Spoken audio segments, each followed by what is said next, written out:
దేవుడే వారికి తన ప్రణాళిక నెరవేర్చడానికి అధికారం ఇచ్చే బుద్ధిని వారికిచ్చి ఆ క్రూర మృగమునకు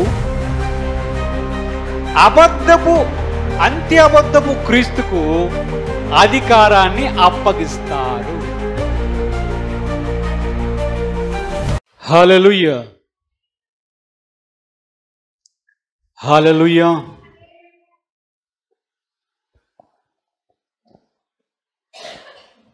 దేవుని యొక్క వాక్యాన్ని ధ్యానం చేద్దాం.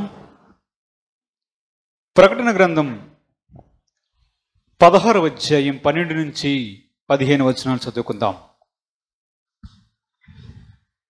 6వ దూత తన పాత్రను యూఫ్రటీసు అను మహానది మీద కుమ్మరింపగా తూర్పు నుండి వచ్చు రాజులకు మార్గము సిద్ధపరచబడినట్లు దాని నీళ్లు ఎండిపోయేను. మరియు ఆ ఘటసర్పము నోట నుండి, క్రూరమృగము నోట నుండి, అబద్ధ ప్రవక్త నోట నుండి కప్పల వంటి 3 అపవిత్రాత్మలు బయలువెడలగా చూచితిని. అవి సూచనలు చెయ్యునట్టి దయ్యముల ఆత్మలే.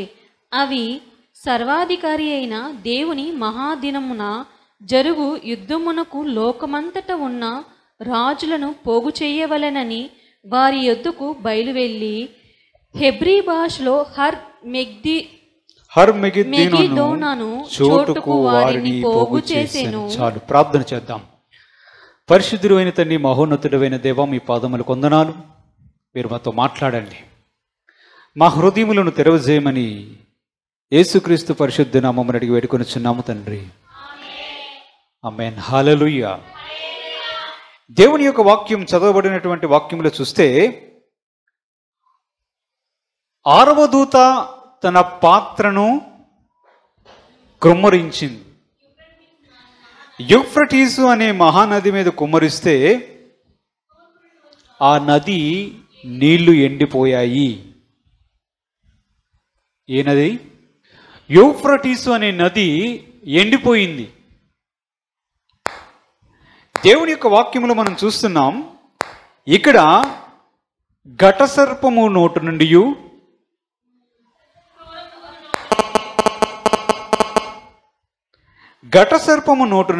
క్రూరమృగము నోటి నుండి, అబద్ధ ప్రవక్త నోటి నుండి, కప్పల వంటి 3 అపవిత్రాత్మలు బయటికి వచ్చాయి. అక్కడ ఘటసర్పము నోటి నుండి, క్రూరమృగము నోటి నుండి, అబద్ధ ప్రవక్త నోటి నుండి 3 అపవిత్రాత్మలు బయటికి వచ్చాయి. దేవుని యొక్క వాక్యంలో మనం చూస్తున్నాం, మనము అంత్యకాలానికి సమీపముగా ఉన్నాం. యేసు ప్రభు వారి యొక్క 2వ రాకడికి సమీపిస్తూ ఉన్నాం. యేసు ప్రభు వారు ఆరోహణమై పైకి వెళ్ళారు, మరలా ఆయన తిరిగి రాబోతున్నారు. ఈ సంఘటన మనం చూస్తూ ఉంటే దేవుడు ప్రవక్త అయినటువంటి మరియు తన శిష్యుడైనటువంటి యోహానుకు దర్శనము ద్వారా ఈ మాట చెప్పిస్తూ ఉన్నాడు. అక్కడ 3 కనిపిస్తూ ఉన్నారు మనకి. మొదటిది ఘటసర్పం, రెండవది క్రూర మృగం, మూడవది అబద్ధ ప్రవక్త. ఈ 3 కలిసి దుష్టత్రయము అంటారు. ఎవరు? 3 ఉన్నారు చూసారా? మొదటి ఘటసర్పం ఎవరు? ఘటసర్పం అంటే ఎవరు? ఘటసర్పము అంటే సాతాన్. ఆ మహాఘటసర్పం సైతాను. సైతాను లోటుల నుంచి కూడా ఒక అపవిత్రాత్మ బయటికి రావడం మనం చూస్తున్నాం. తర్వాత క్రూర మృగం ఒకటి కనిపిస్తూ ఉంది. క్రూర మృగం అంటే అబద్ధపు క్రీస్తు. అంత్య అబద్ధపు క్రీస్తు. అంత్య అబద్ధపు క్రీస్తుని క్రూర మృగం అంటారు. తర్వాత ఇంకొక వ్యక్తి ఉన్నాడు అక్కడ. ఏమున్నాడు? అబద్ధ ప్రవక్త అని కనిపిస్తుంది. ఈ అబద్ధ ప్రవక్త ఎవరు? ఈ అబద్ధ ప్రవక్తకి బైబిల్లో ఇంకొక పేరు ఏంటంటే రెండవ క్రూర మృగం. మొదటి క్రూర మృగం ఎవరు? మొదటి క్రూర మృగం అంత్య అబద్ధపు క్రీస్తు. రెండవ క్రూర మృగం యొక్క పేరు ఎవరికి ఉందంటే అబద్ధపు ప్రవక్త. అబద్ధపు ప్రవక్తకి ఉంది. మనం ఎటువంటి కాలంలో ఉన్నామంటే యేసు ప్రభు వారు తిరిగి రాబోతున్నారు. రెండవ రాకడికి సమీపిస్తూ ఉన్నాం. కాబట్టి యేసు ప్రభునందు విశ్వాసం ఉంచినటువంటి మనకి భవిష్యత్ కాలములో జరగబోయే సంగతుల విషయమై అవగాహన మనకి ఉండాలి. ఘటసర్పం అంటే, సైతాన్ అంటే మనకి పరిచయం లేని పేరే. పరిచయం అవసరం లేదు. కానీ అంత్య అబద్ధపు క్రీస్తు అంటే ఎవరో మనకి తెలియాలా? మొదటి క్రూర మృగం అంటే ఎవరో మనకి తెలియాలి. ఒకవేళ దేవుని కృపను బట్టి ఒకవేళ మనం అప్పుడు ఉన్నామనుకోండి, ఎప్పుడు అంత్య అబద్ధపు క్రీస్తు వచ్చే సమయానికి మనం ఉంటే మనం ఏం చేయాలో మనకు తెలియాలి కదా. యేసు ప్రభు వారు చెప్తారు, ఆయన బ్రతికుండేటప్పుడు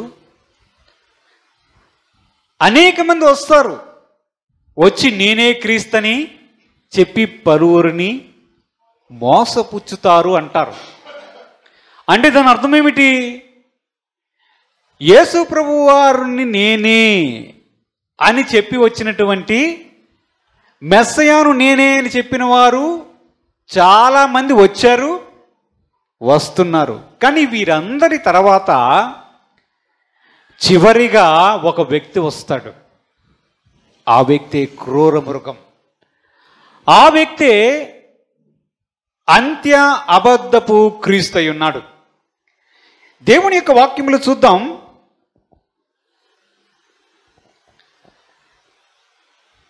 దానియేలు 9వ అధ్యాయం 26, 27 వచనాలు ఒకసారి చదువుకుందాం.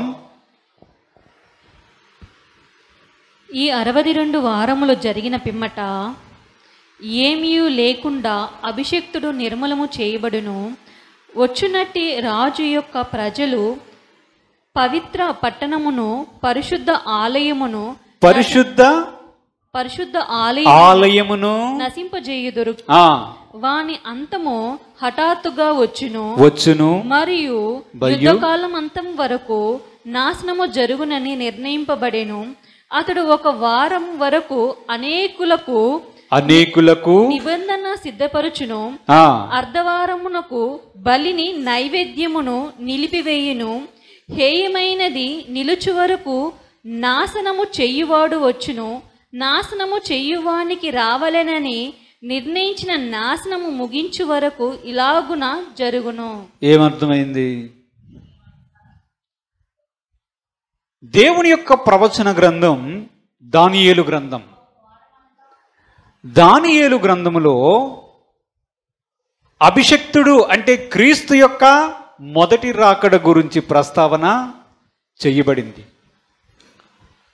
మొత్తం 70 వారాల సమయాన్ని దేవుడు నిర్ణయించాడు.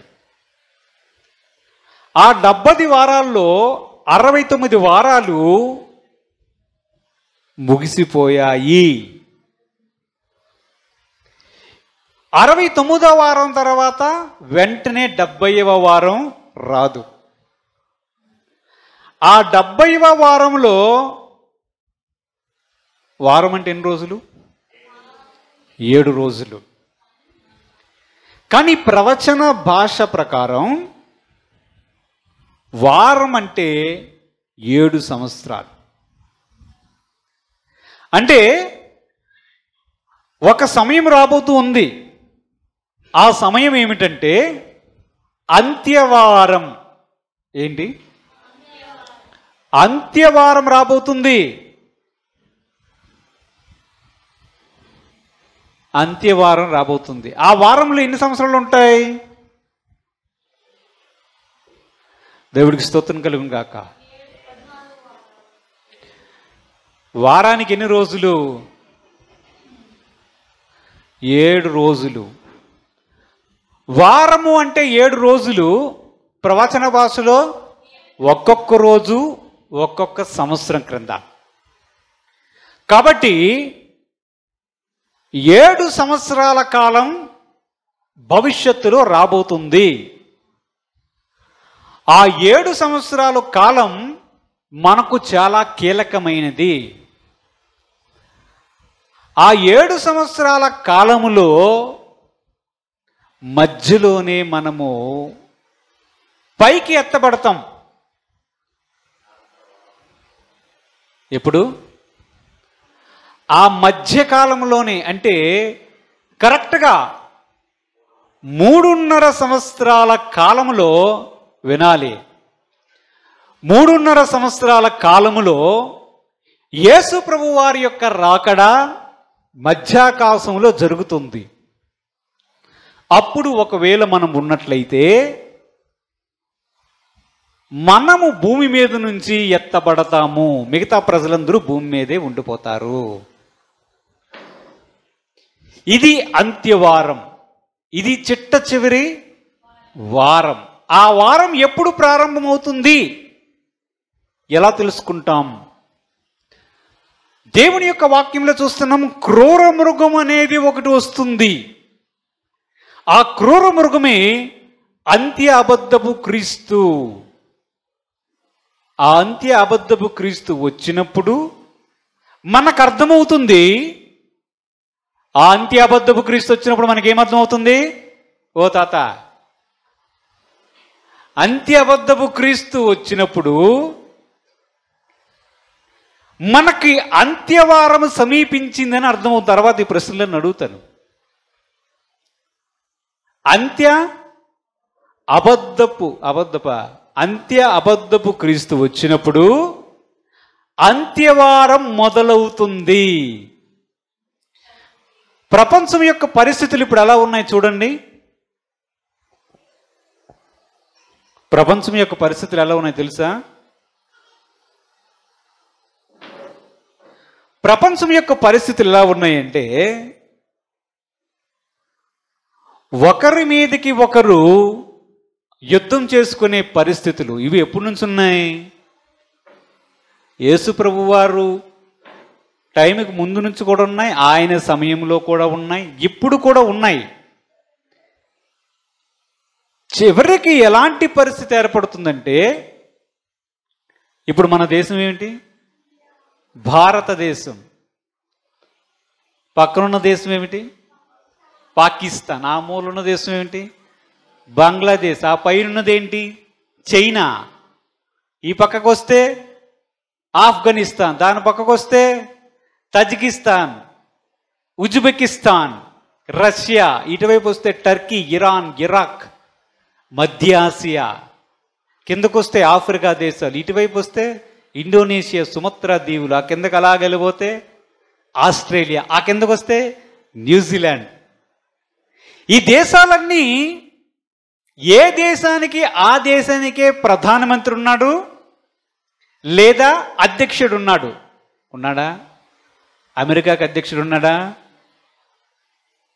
అలాగే భారతదేశానికి ప్రధానమంత్రి ఉన్నాడా? ప్రపంచం ఆలోచిస్తున్నటువంటి విషయం ఏమిటంటే, ఏక కేంద్రములో ఉన్నటువంటి ప్రభుత్వం రాబోతుంది. ఒకటే ప్రభుత్వం భవిష్యత్తులో రావడానికి అవకాశం ఉంది, వస్తుంది అని బైబిల్ చెప్తుంది. దేవుడికి స్తోత్రం కలుగును గాక. భవిష్యత్తులో ఒకే ఒక ప్రభుత్వం ఉంటుంది. ఏముంటుంది? ఒకే ఒక్క ప్రభుత్వం ఉంటుంది. ఆ ప్రభుత్వానికే అందరూ పనిచేస్తారు. ఆ ప్రభుత్వం కిందనే మనమందరూ ఒకవేళ బ్రతుకుంటే ఉండాల్సి వస్తుంది. దీనికి ఏర్పాట్లు జరుగుతూ ఉన్నాయి. ఎవరో చెప్పారు, ఐన్స్టీన్ అనే శాస్త్రవేత్త కూడా ఒకసారి చెప్పాడంట, ప్రపంచంలో ఒకరు యుద్ధాలు చేసుకోకుండా ఉండాలంటే ఇప్పుడు నా దేశం ఇది, నీ దేశం అది అనుకుంటేనే కదా యుద్ధం. మనందరిది ఒకటే దేశం, ఒకటే రాజ్యం, ఒకటే పరిపాలన అయినప్పుడు అసలు కొట్లాట్లుంటాయా, యుద్ధాలుంటాయా? కాబట్టి ఒకటే దేశం ఏర్పాటు చేసుకుందాం, ఒకటే ప్రభుత్వాన్ని ఏర్పాటు చేసుకుందాం అనే పరిస్థితి రాబోతుంది. ఆ పరిస్థితి కానీ వచ్చే సూచన దగ్గర పడుతూ ఉందంటే మనం అర్థం చేసుకోవాల్సిన విషయం ఏమిటంటే అంత్యవారం దగ్గరకు వచ్చింది అని అర్థం. అంటే అక్కడికి భూమి ఎంతకాలం ఉంటుంది? భూమి ఉంటుంది. అక్కడికి ఎంతకాలం మనం ప్రభువు రావడానికి సమయం ఉంటుంది? చాలా దగ్గరికి వచ్చేసామని అర్థం. ఆ 7 సంవత్సరాల కాలమే చాలా కీలకమైనది. ఆ 7 సంవత్సరాల కాలాన్ని విశ్వాసులమైనటువంటి మనము గుర్తించాలి అని దేవుడు ముందుగానే తన వాక్యంలో వ్రాయించి ఉంచాడు. ఆ క్రూర మృగాన్ని గుర్తించే పని మనకి ఆయన అప్పగించాడు. ఎందుకంటే మనము జాగ్రత్త పడడానికి. దేవుని యొక్క వాక్యంలో చూద్దాం. ప్రకటన గ్రంథము 17వ అధ్యాయం 7-8 వచనాలు ఒకసారి చూద్దాం. ఆ క్రూర మృగం అంటే ఎవరో ఏమిటో మనకు అర్థమవుతుంది. ప్రకటన గ్రంథం 17వ అధ్యాయం. ఆ దూత నాతో ఇట్లనెను, నీవేళ ఆశ్చర్యపడితివి, స్త్రీని గూర్చిన మర్మమును, 7 తలలను 10 కొమ్ములను కలిగి దానిని మోయుచున్న క్రూర మృగమును గూర్చిన మర్మమును నేను నీకు తెలిపెదను. నీవు చూచిన ఆ మృగము ఉండెను గాని ఇప్పుడు లేదు. అయితే అది అగాధ జలముల నుండి పైకి వచ్చుటకును నాశనమునకు పోవుటకును సిద్ధముగా ఉన్నది. భూనివాసులలో జగదుత్పత్తి మొదలుకొని జీవగ్రంథమందు ఎవరి పేరు వ్రాయబడలేదో వారు ఆ మృగముండెను గాని ఇప్పుడు లేదు. అయితే ముందుకు వచ్చుచున్న సంగతి తెలుసుకొని ఆశ్చర్యపడుదురు. అది దేవుని యొక్క వాక్యం ఏం సెలవిస్తుంది? ఆ మృగం ఉంది, రాబోతుంది. దానికి దేవుడు పెట్టిన పేరంటే మృగం. ఏంటది? అది క్రూరమైనటువంటి మృగం అని దేవుడు చెప్పాడు. దాని గూర్చినటువంటి మర్మాన్ని మీకు తెలియజేస్తాను, ఆశ్చర్యపడవద్దు అని కూడా దేవుని యొక్క వాక్యంలో మనం చూస్తున్నాం. అక్కడ మనకి ఎలా కనిపిస్తుంది? ఎక్కడుంది? 7 తలలను 10 కొమ్ములు కలిగినటువంటి ఒక మర్మం ఉన్నది, ఒక రహస్యం ఉంది. ఆ రహస్యాన్ని బట్టి ఆ క్రూర మృగం ఎవరో, ఎలాగ వస్తాడో దేవుని యొక్క వాక్యం మనకు వివరిస్తుంది. చూడండి, అదే అధ్యాయం 12-14 వచనాలు కూడా చదివితే,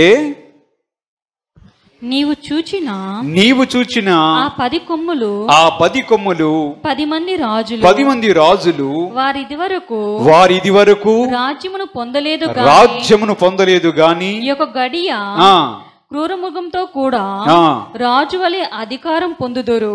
రాజువలే అధికారము పొందుదురు. వీరు ఏకాభిప్రాయము గలవారు. వీరు ఏకాభిప్రాయము గలవారై తమ బలమును అధికారమును ఆ మృగమునకు అప్పగింతురు. ఆ మృగమునకు అప్పగింతురు.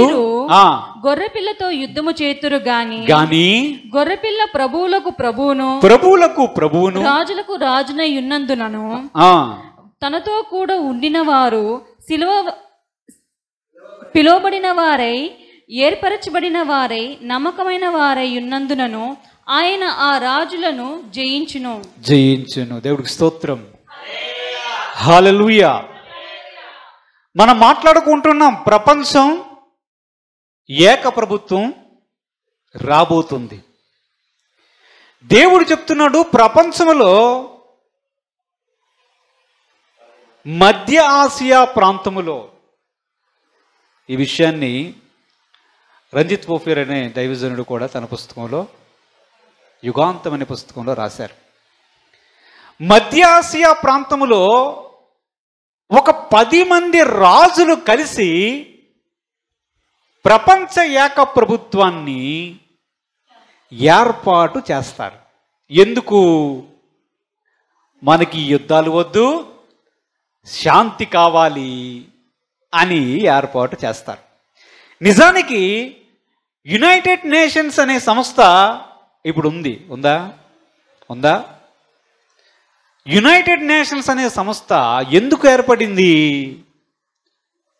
ప్రపంచ యుద్ధాలు, మొదటి ప్రపంచ యుద్ధం, రెండో ప్రపంచ యుద్ధం జరిగిన తర్వాత ప్రజల మధ్య అశాంతిని తొలగించడానికి, మధ్యవర్తిత్వం వహించడానికి, భవిష్యత్తులో యుద్ధాలు జరగకుండా వాటిని నివారించడానికి యునైటెడ్ నేషన్స్ అనే సంస్థని ప్రపంచ దేశాలన్నీ కలిపి ఏర్పాటు చేశాయి.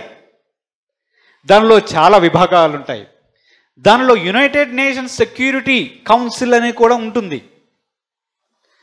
వీరందరూ కూడా ప్రపంచం యొక్క శాంతిని కోరుకొని ప్రపంచ దేశాలలో యుద్ధాలు జరగకుండా ఆపాలని ప్రయత్నం చేసే ఒక పని మీద ఉన్నారు. అది మనం చూస్తే ఒక ఉదాహరణగా కనిపిస్తూ ఉండొచ్చు. కానీ నిజానికి 10 మంది రాజులు కలిసి, రాజులంటే రాజులు ఉంటారు, ఇప్పుడు రాజులు ఉన్నారా? 10 మంది ప్రధానులే అనుకోండి, దేశ అధ్యక్షులే అనుకోండి, వారందరూ కలిసి ప్రపంచాన్ని పరిపాలించడానికి ఒక ఏక ప్రభుత్వాన్ని ఏర్పాటు చేయబోతున్నారు. వారు కొంచెం కాలము పరిపాలన చేస్తుండగానే ఒకడు వస్తాడు. ఒకడు వచ్చి ఏం చెప్తాడంటే, నన్ను కూడా మీతో పాటు, మీ 10 మందితో పాటు నేను ఉండడానికి అవకాశం ఇవ్వండి అని చెప్తాడు. చెప్పి కొంతకాలంలో ఏం చేస్తాడంటే ఈ 10 మందిని కూడా డామినేట్ చేసి వాడే నియంతగా ఏర్పడడానికి ప్రయత్నం చేస్తాడు. దేవుని యొక్క మాటలో చూస్తున్నాము, మనము ఇందాక 12-14 చదువుకున్నాము కదా. అక్కడ ఏముంది?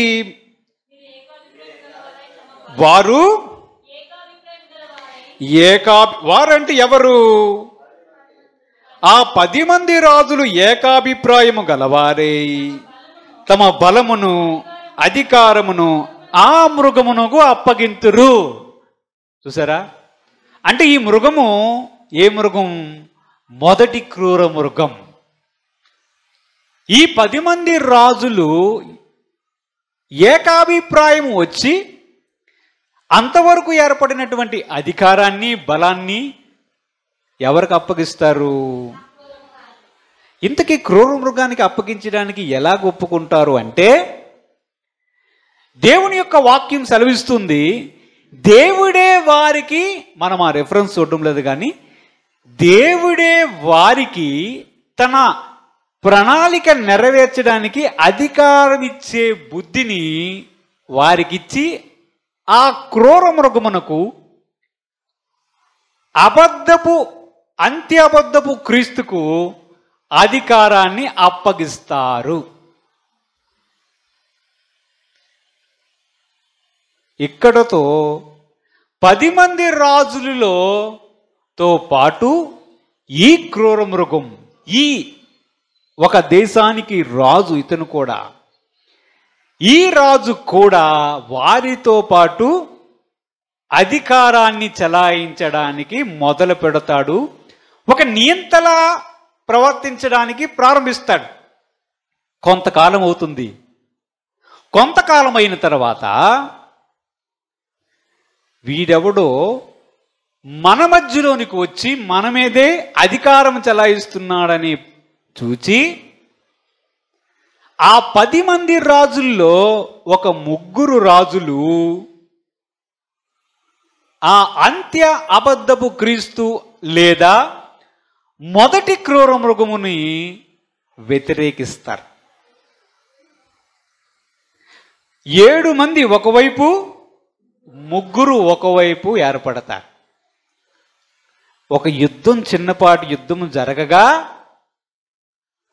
ఈ అంత్య అబద్ధపు క్రీస్తు అనేవాడు చనిపోతాడు. చనిపోయి 3వ దినమున తిరిగి మరలా లేస్తాడు. ఇక్కడ సాతాను యొక్క కుయుక్తి జరుగుతూ ఉంది. ఆ 3వ దినమున ఎప్పుడైతే లెగుస్తాడో ప్రపంచమంతా ఆశ్చర్యంగా చూస్తుంది. టీవీ న్యూస్, పేపర్లు అందరూ చూసి వీడెవడు తిరిగి లేచాడని చెప్పి మాట్లాడుకుంటూ ఉంటే ఇశ్రాయేలు ప్రజలు కూడా చూస్తూ ఉంటారు. బహుశా మెస్సయ్య, అభిషిక్తుడు ఈయనేనేమో అని అనుకుంటారు. అనుకుని ఆ సంఘటన జరిగే సిచ్యువేషన్కి వస్తుంది. అప్పుడు మొదలవుతుంది అంత్య వారం. ఆ చిట్ట చివరి వారం అప్పుడు మొదలవుతుంది. ఎప్పుడైతే ఈ సంఘటన జరగడం మనం చూస్తామో అప్పుడు మనం గుర్తుపెట్టుకోవాలి, అబద్ధపు క్రీస్తు వచ్చాడు. ఆ సంఘటన గుర్తుపెట్టుకుంటే అప్పుడు మొదలవుతుంది విశ్వాసులకి మహాశ్రమ. అప్పుడు కానీ మనం ఉంటే, ఒకవేళ బతుకు ఉంటే అప్పుడు ఏమవుతుందో తెలుసా? ప్రకటన గ్రంథం 13వ అధ్యాయం 1 నుంచి 4 వచనాలు చూద్దాం.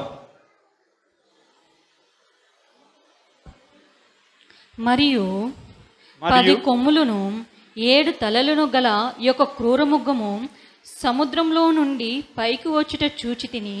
దాని కొమ్ముల మీద 10 కిరీటములను, దాని తలల మీద దేవదూషణకరమైన పేర్లను ఉండెను.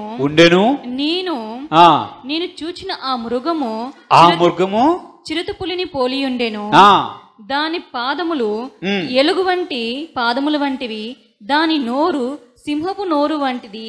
దానికి ఆ ఘట సర్పము తన బలమును, తన సింహాసనమును, గొప్ప అధికారమును ఇచ్చెను. దాని తలలలో ఒకదానికి చావు దెబ్బ తగిలి నట్టుండెను. అయితే ఆ చావు దెబ్బ మానిపోయిను గనుక భూజనులందరూ మృగము వెంట వెళ్ళుచు ఆశ్చర్యపడుచుండిరి.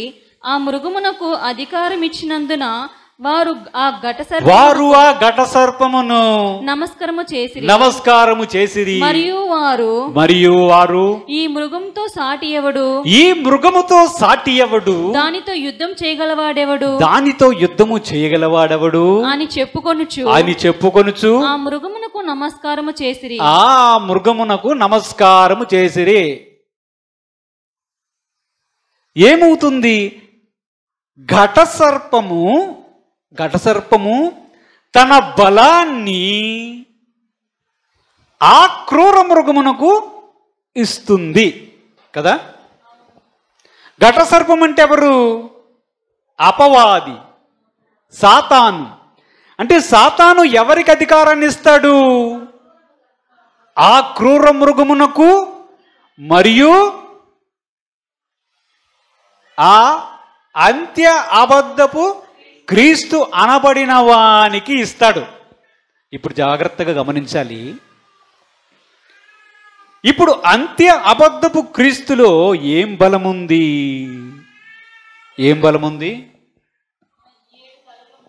ఏం బలముంది? చూడండి, అక్కడ ఏముంది? అంత్య అబద్ధపు క్రీస్తుకున్న బలం ఏమిటి? నో, ఏముంది? అపవాది తన బలాన్ని, అధికారాన్ని ట్రాన్స్ఫర్ చేశాడు. ఎవరికి? అంత్య అబద్ధపు క్రీస్తుకు అప్పగించాడు. ఇది ఎలా జరుగుతుంది? ఇదేనమాట అంత్యకాలంలో జరగబోయే అబద్ధపు క్రీస్తు యొక్క నియంత పాలన. ఏంటది? నియంత పాలన అక్కడ ప్రారంభమవుతుంది. అబద్ధపు క్రీస్తుకున్నటువంటి బలము గాని, శక్తి గాని, అధికారము గాని సాతాను వలన కలిగింది. ఇప్పుడు ఏం చేస్తారు ప్రజలంటే, కత్తి దెబ్బ తగిలి, చావు దెబ్బ తగిలి మరలా లేసినటువంటి ఆ క్రూర మృగాన్ని చూచి జనులు ఏం చేస్తున్నారు? అక్కడ వాక్యములు చదువుకున్నాం, ఏముంది? జనులు ఏం చేస్తున్నారు? ఎవరెవరికి నమస్కారం చేస్తున్నారు? ఘట సర్పానికి నమస్కారం చేశారు. మరియు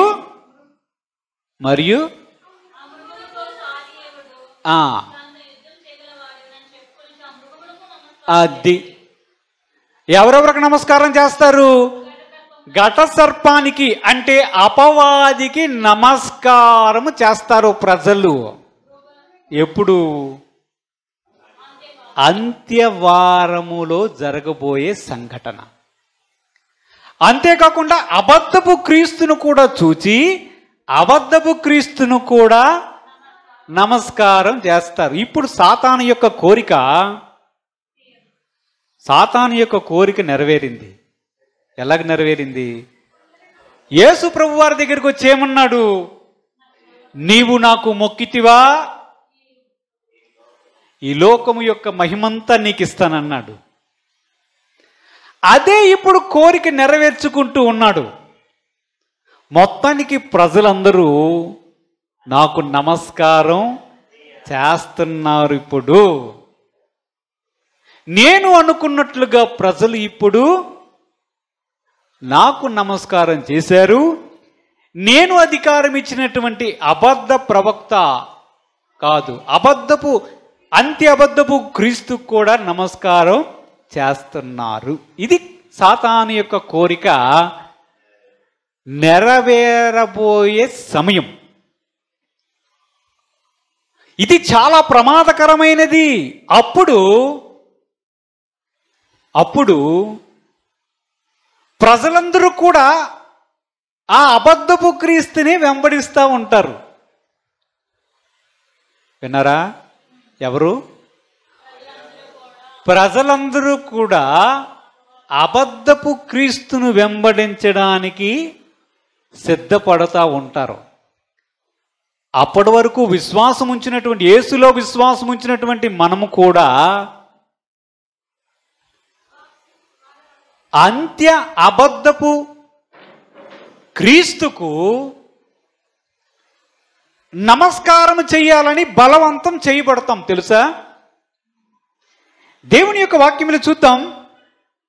ప్రకటన గ్రంథం 13వ అధ్యాయం 11 నుంచి 13 వచనాలు చదువుకుందాం. ప్రకటన గ్రంథం మరియు భూమిలో నుండి మరి యొక్క క్రూర మృగము పైకి వచ్చుట చూచి తిని గొర్రెపిల్ల వంటి రెండు కొమ్ములు దానికుండెను అది ఘట సర్పము వలె మాటలాడుచుండెను అది ఆ మొదటి క్రూర ముఖమునకు ఉన్న అధికారపు చేష్టలన్నీయు దాని ఎదుట చేయుచున్నది మరియు చావు దెబ్బ తగిలి బాగుపడి ఉన్న మొదటి మృగమునకు భూమియు దానిలో నివసించు వారందరూ నమస్కారము చేయున్నట్లు అది బలవంతము చేయుచున్నది. అది ఆకాశం నుండి భూమికి మనుషుల ఎదుట అగ్ని దిగి వచ్చినట్లుగా గొప్ప సూచనలు చేయుచున్నది. అది దేవుడికి స్తోత్రం. హల్లెలూయా. ఇప్పుడు ఇదే కాలములో ఇంకొక క్రూర మృగం వస్తుంది. వాడి పేరు అబద్ధ ప్రవక్త. ఈ అబద్ధ ప్రవక్త వచ్చి ఏం చేస్తాడంటే, ఆ అబద్ధ ప్రవక్త కూడా సూచక క్రియలు చేస్తాడు. ఆకాశం నుంచి అగ్ని దిగేటట్లు చేస్తాడు. చేసి ఏం చెప్తాడంటే, ప్రజలారా వినండి, ఇప్పుడు ఉన్నటువంటి ఆ వ్యక్తే, ఆ రాజే మెస్సయ్యా, ఆ రాజే మనము ఎదురు చూస్తున్నటువంటి క్రీస్తు అని ప్రజలకు చెప్తాడు ఆ ప్రవక్త. ఇక్కడ మనం ఒక విషయాన్ని జాగ్రత్తగా గమనించాలి. మన యేసు ప్రభు వారు క్రీస్తయుండి లోకానికి వచ్చాడా? వచ్చినప్పుడు యేసు ప్రభు వారికి ముందు ఎవరు వచ్చారు? బాప్తిస్మమిచ్చు యోహాను వచ్చారా? బాప్తిస్మిచ్చు యోహాను వచ్చి ఏం చేశారు? యేసుక్రీస్తు ఇదిగో లోకమును పాపమును మోసుకొని పోవు దేవుని గొర్రెపిల్ల, ఇదిగో నా వెంబడి వచ్చువాడు నాకంటే శక్తిమంతుడు, ఆయన చెప్పులు వారైనను విప్పుటకు నేను యోగ్యుడును కాను అని బాప్తిస్మమిచ్చు యోహాను యేసు ప్రభు వారి యొక్క రాకడను గూర్చి ప్రకటించాడా? నేను నీళ్లతో బాప్తిస్మిస్తున్నాను కానీ ఆయన అగ్నితోనూ పరిశుద్ధాత్మ శక్తితో బాప్తిస్మం ఇస్తాడు అని చెప్పాడు. అంటే ముందుగా వచ్చినటువంటి బాప్తిస్మమిచ్చు యోహాను ప్రవక్త అయ్యుండి మన రక్షకుడును క్రీస్తును గురించి ప్రకటించాడా?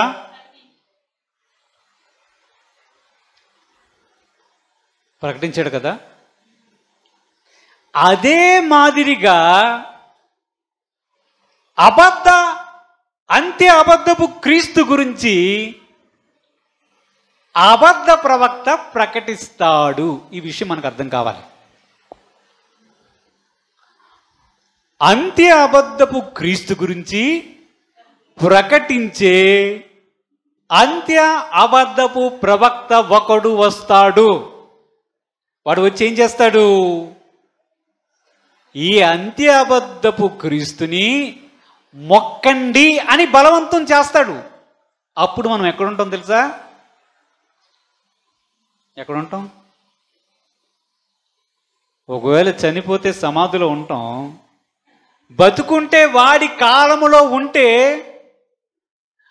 మనల్ని కూడా ఆ అంత్య అబద్ధపు క్రీస్తును నమ్మడానికి మొక్కడానికి మనల్ని కూడా బలవంతం చేస్తారు. వాడు చేసే సూచక్రియలు, ఈ అంత్యాబద్ధపు క్రీస్తు చేసే పనులు చూసి ఇంతవరకు నేను మ్రొక్కినటువంటి యేసుక్రీస్తు క్రీస్తు కాదేమో అనే సందేహము కూడా మనకి రావచ్చు. కానీ దేవుని యొక్క వాక్యం స్పష్టంగా ముందుగానే హెచ్చరిస్తూ ఉంది.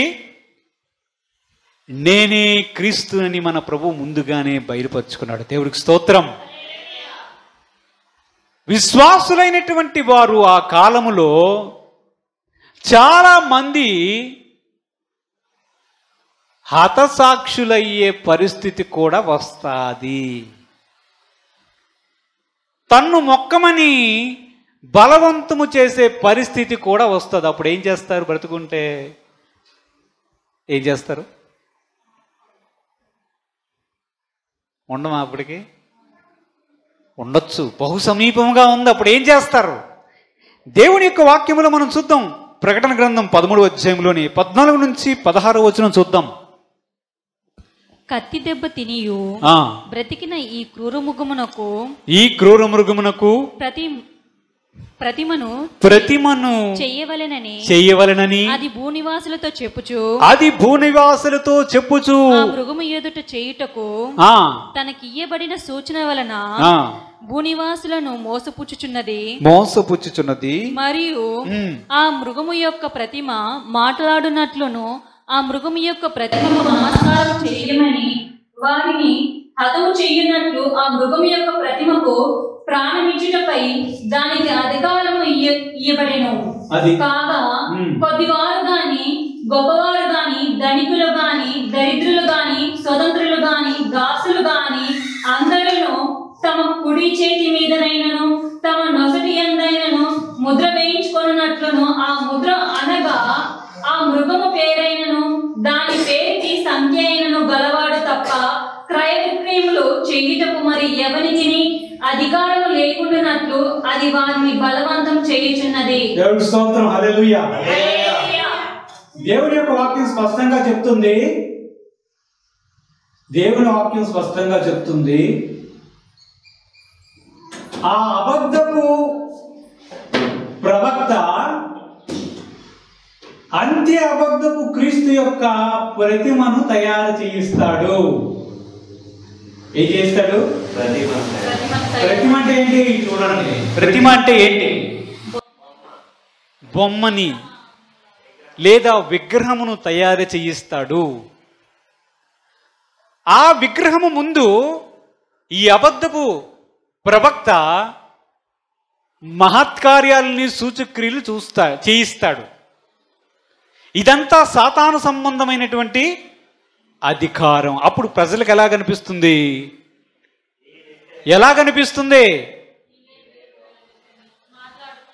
ప్రవక్త చూస్తుంటే ఆకాశం నుంచి అగ్ని దింపుతున్నాడు, వాడేమో చనిపోయి తిరిగి లెగిశాడు. ఇంతవరకు మేము నమ్మినటువంటి దేవుళ్ళు కారు, మేము నమ్మిన యేసు ప్రభు వారు కూడా దేవుడు కాకపోయిండొచ్చేమో, మేము వీరు బలవంతము చేసి మమ్మల్ని మొక్కమవుతున్నటువంటి ఆ అంత్య అబద్ధపు క్రీస్తేమో అని వెంబడించే పరిస్థితి వస్తుంది. ప్రతిమను తయారు చేయించి, ఎవరిది? అంత్య అబద్ధపు క్రీస్తు యొక్క ప్రతిమను తయారు చేయించి ఆ బొమ్మ మాట్లాడేటట్లు చేస్తాడంట. ఎవడు? అబద్ధపు ప్రవక్త. అంటే మీ ఇంటిలోనికి, అంటే మన ఇంటిలోని కాదు, ప్రజల ఇంటిలోనికి ఆ బొమ్మ ఎవరిది? అంత్య అబద్ధపు క్రీస్తు, చివరిగా ఉన్నటువంటి అబద్ధపు క్రీస్తు బొమ్మ ప్రతి ఒక్కడి ఇంటిలోనికి వస్తుంది. ఆ బొమ్మ మాట్లాడుతుంది. ఏమయ్యా అప్పారావు, బాగున్నావా?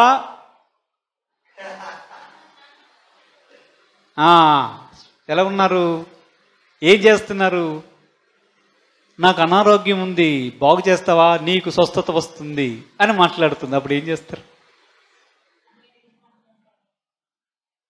వాక్యంలో చూస్తున్నాం ఏముంది? ఆ ప్రతిమ మాట్లాడునట్లును ఆ మృగము యొక్క ప్రతిమకు నమస్కారము చేయని వారిని హతము చేసేటట్లు ఏంటది? అధికారాన్ని అతనికి ఇవ్వబడుతుంది. అంటే ఎలాంటి పరిస్థితి వస్తుందంటే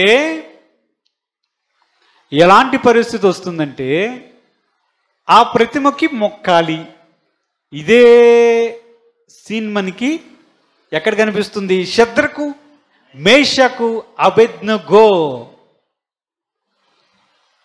వారు ఆ ప్రతిమకు మొక్కమని రాజు వారిని బలవంతము చేయడం అనే పరిస్థితిని మనం చూసాము దానియేలు గ్రంథంలో.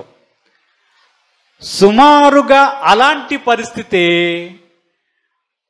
భవిష్యత్ కాలములో విశ్వాసులందరూ ఎదుర్కొనబోతున్నారు. శద్రకు మేషకు అబేద్నెగోల వలె, ఓ రాజా, నీకు సమాధానం ఇచ్చుటకు మాకేమీ చింత లేదు, నీ దిక్కుని దగ్గర చెప్పుకో అని చెప్పగలుగుతారా? లేకపోతే మీరు గాని ఈ ప్రతిమకు మొక్కకపోతే మిమ్మల్ని హతము చేయమని ఆజ్ఞ బయలుదేరుతుంది. ప్రాణం కావాలా? మాట్లాడే ప్రతిమకు నమస్కారం చేస్తారా? అది విశ్వాసులు ఎదుర్కొనబోయే సమస్య భవిష్యత్ కాలంలో. ఇది ఎప్పుడు జరుగుతుంది? అంత్యవారములో జరగబోతుంది. ఇశ్రాయేలు ప్రజలు అంత వేగంగా నమ్మరు ఎవరిని. చూశారు, చూసి మెస్సయ్యనా, మెస్సయ్య కాదా, ఒక పని చేద్దాం, ఒక 7 సంవత్సరాల కాలం నీవు కూడా మాకు రాజులా ఉందువు కానీ 7 సంవత్సరాల కాలం మేము పరీక్షించి మేము అన్నీ చూసుకున్న తర్వాత అప్పుడు చూస్తాం అని వారు ఒప్పందం చేసుకుంటారు. కరెక్ట్గా 3.5 సంవత్సరాల కాలం జరుగుతుంది. ఇంతలో మనవాడు ఏం చెయ్యాలో అది చేస్తూనే ఉంటాడు. అబద్ధపు ప్రవక్త ఏం చేయాలో అది చేస్తూనే ఉంటాడు. ఆ అబద్ధపు ప్రవక్త ఎలాంటి పని చేస్తాడంటే సూచక్రియలు చేయిస్తాడు, ప్రతిమను మాట్లాడించేటట్లు చేస్తాడు. ఇంకా 666 అనే ఒక ముద్ర చూద్దాం. వాక్యములు ఏముంది? ప్రకటన గ్రంథం 13వ అధ్యాయంలోనే 17-18 వచనాలు చదువుకుందాం. చదవండి. కాగా కొద్దివారు గాని గొప్పవారు గాని ధనికులు గాని దరిద్రులు గాని స్వతంత్రులు గాని అందరును తమ కుడి చేతి మీదైనను తమ నొసటి మీదైనను ముద్ర వేయించుకున్నట్లు ఆ ముద్ర అనగా ఆ మృగము పేరునైనను దాని పేరిటి సంఖ్యైనను గలవాడు తప్ప క్రయ విక్రయములు చేయుటకు మరి ఎవ్వడికి అధికారం లేకుండానట్లు అది వారిని బలవంతము చేస్తుంది. బుద్ధి గలవాడు మృగము యొక్క సంఖ్యను లెక్కింపనిమ్ము. అది ఒక మనుషుని సంఖ్య. ఆ సంఖ్య 666. దేవుడికి స్తోత్రం. హల్లెలూయా, హల్లెలూయా. ఆ మృగము యొక్క ప్రతిమ ఉంటుంది. ఆ ప్రతిమ మాట్లాడుతుంది. అంతేకాకుండా ఒకవేళ ఆ ప్రతిమకు నమస్కారము చెయ్యకపోతే పేక లెగిసిపోతుంది. అంతేకాకుండా ఎవరైనా ప్రపంచ దేశాలన్నీ కూడా 666 అనే ముద్రని 3 6ల నెంబర్ని కుడి చేతి మీద వేసుకోవాలి, లేదా నొసటి మీదైనా వేసుకోవాలి. వేసుకుంటూనే అమ్మడానికైనా కొనడానికైనా పర్మిషన్ ఇస్తారు. షాప్కి వెళ్తాం, కేజీ అవి కేజీ ఇవి కేజీ అంటే ఏది ముద్ర? ఏది ముద్ర ఉందా? 666 ముద్ర ఉందా నీ చేతి మీద? నీ నొసటి మీద 666 ముద్ర ఉందా? లేదు. అయితే వెళ్ళిపో. ఎటువంటి పరిస్థితి వస్తుందంటే 666 అనే ముద్ర వేసుకుంటేనే కొనడమైనా అమ్మడమైనా తినడమైనా. ఈ పని ఎవరు చేస్తున్నారు? 2వ క్రూర మృగం ఈ పనిని చేయిస్తూ ఉంది. ఈ 2వ క్రూర మృగం చేసే పని అది. అప్పుడు ఏం చేస్తాం? ఏం చేస్తాం? దేవుడు కావాలా, ముద్ర కావాలా? తిండి కావాలా, ముద్ర కావాలా? ఈ ముద్ర వేసుకుంటే పరలోక రాజ్యం లేదు. ఈ ముద్ర వేసుకుంటే 666 ముద్ర వేసుకుంటే పరలోక రాజ్యం లేదు. తర్వాత జరగబోయే శ్రమలలో భయంకరమైన శ్రమ వారికి భూమి మీదే జరగబోతుంది. అవి ప్రభు చిత్తమైతే మరలా ధ్యానిద్దాం, వారికి ఎటువంటి శ్రమ వస్తుందో. ఈ 3.5 సంవత్సరాల కాలంలో ప్రజలకి చుక్కలు చూపిస్తాడు అంత్య అబద్ధపు క్రీస్తు. అప్పుడు ఒకవేళ మనం ఉంటే తిండి దొరకదు, నీళ్లు దొరకదు, ప్రార్థన చేసుకోవడానికి వీలుండదు, దేవుని ఆరాధించే పరిస్థితి బహిరంగంగా ఎక్కడా కనిపించదు. ఇశ్రాయేలు ప్రజలు 3.5 సంవత్సరాలు చూసిన వెంటనే ఈ 3.5 సంవత్సరాల కాలం గడిచిన తర్వాత ఈ అంత్య అబద్ధపు క్రీస్తు ఏం చేస్తాడో తెలుసా? ముందుగా ఇశ్రాయేలు ప్రజలతో 7 సంవత్సరాలు సంధి చేసుకున్నాడు కదా. 3.5 సంవత్సరాలు అయిన తర్వాత ఇశ్రాయేలు ప్రజలకు చెప్తాడు, ఇంకా మీరు చేసే బలులు నైవేద్యాలు ఆపండి, నేనే దేవుడిని అంటాడు. నేనే దేవుడినని చెప్పి తన ప్రతిమ తీసుకుని వచ్చి దేవాలయంలో కూర్చుండి పెడతాడు. ఇప్పుడున్న దేవాలయం ఉందా? లేదు. వారికి దేవాలయం కట్టబడుతుంది.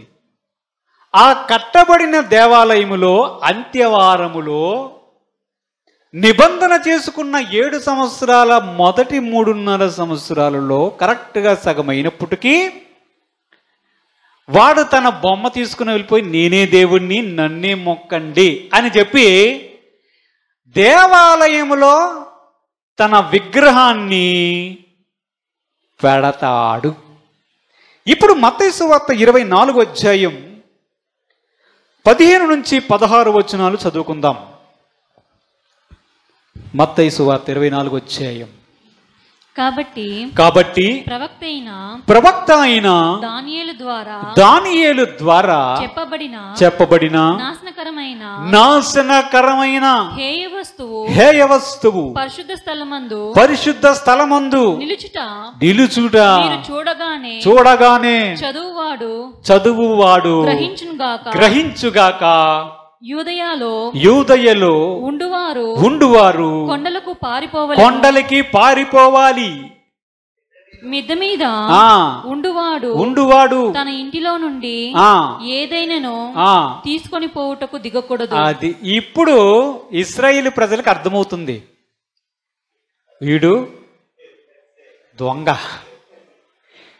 వీడు మెస్సయ్య కాదు. మనం 7 సంవత్సరాల నిబంధన చేసుకొని చూద్దాం, పరీక్షిద్దాం అనుకున్నాము. ఈ 3 సంవత్సరంలోని వీడి రంగు తేలింది. దేవాలయములు తన విగ్రహాన్ని తీసుకొని పెట్టాడు కనుక నీకు మాకు నిబంధన చెల్లు అనే మాటను వారు చెప్తారు. ఎప్పుడు జరుగుతుంది? కరెక్ట్గా 3.5 సంవత్సరాల కాలంలో. ఏం చేస్తాడు? యేసు ప్రభు వారు ముందుగానే చెప్పారు. దానియేలు ప్రవచన గ్రంథములో పరిశుద్ధ స్థలంలో హేయ వస్తువు పెట్టగానే మీరందరూ పారిపోండి అని ప్రభు ఇశ్రాయేలు ప్రజలకు చెప్పాడు. అంటే ఎప్పుడైతే అంత్య అబద్ధపు క్రీస్తు తన విగ్రహాన్ని దేవాలయంలో పెడతారో వారికి అర్థమైపోయింది, ఇదేదో మోసంగా ఉంది అని చెప్పి ఇశ్రాయేలు ప్రజలు అరణ్యములోనికి పారిపోయి అక్కడ 3.5 సంవత్సరాలు దాగి ఉంటారు. దేవుని యొక్క వాక్యాన్ని మనం చూస్తున్నాం. యూఫ్రటీస్ నది దగ్గర ఘటసర్పం, క్రూరమృగం, మొదటి క్రూరమృగం అనగా అంత్య అబద్ధపు క్రీస్తు, అలాగే రెండవ క్రూర మృగం అంత్య కాదు, అబద్ధపు ప్రవక్త ఉండడం మనం చూస్తున్నాం. భవిష్యత్ కాలములో వారి నోట నుండి కప్పల వంటి 3 అపవిత్రాత్మలు బయటికి వస్తాయి. అవి దురాత్మలు, అవి కూడా సూచనలు చేస్తాయి. చేసి అర్మగెద్దోన్ అనే ఒక యుద్ధానికి సిద్ధపరుస్తాయి. ఇంతవరకు అర్థమైందా? దేవుడు తన పరిశుద్ధ వాక్యం దీవించుగాక.